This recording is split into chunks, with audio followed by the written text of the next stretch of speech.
নির্বাচন সামনে রেখে আজ উত্তরবঙ্গ দিয়ে নির্বাচনী সফর শুরু করবেন জামায়াতে ইসলামীর আমির ও ১০ দলীয় জোটের শীর্ষ নেতা ডাক্তার শফিকুর রহমান। পঞ্চগড় দিয়ে শুরু হবে এই যাত্রা।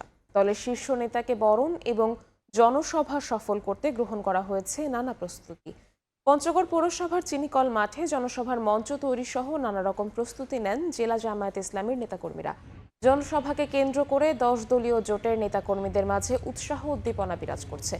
তারা বলছেন, জাতীয় সংসদ নির্বাচনে দলীয় ও ১০ দলীয় জোটের প্রার্থীদের পক্ষে এবং গণভোটে হ্যাঁ এর পক্ষে জনসভায় বক্তব্য দেবেন জামায়াত আমির।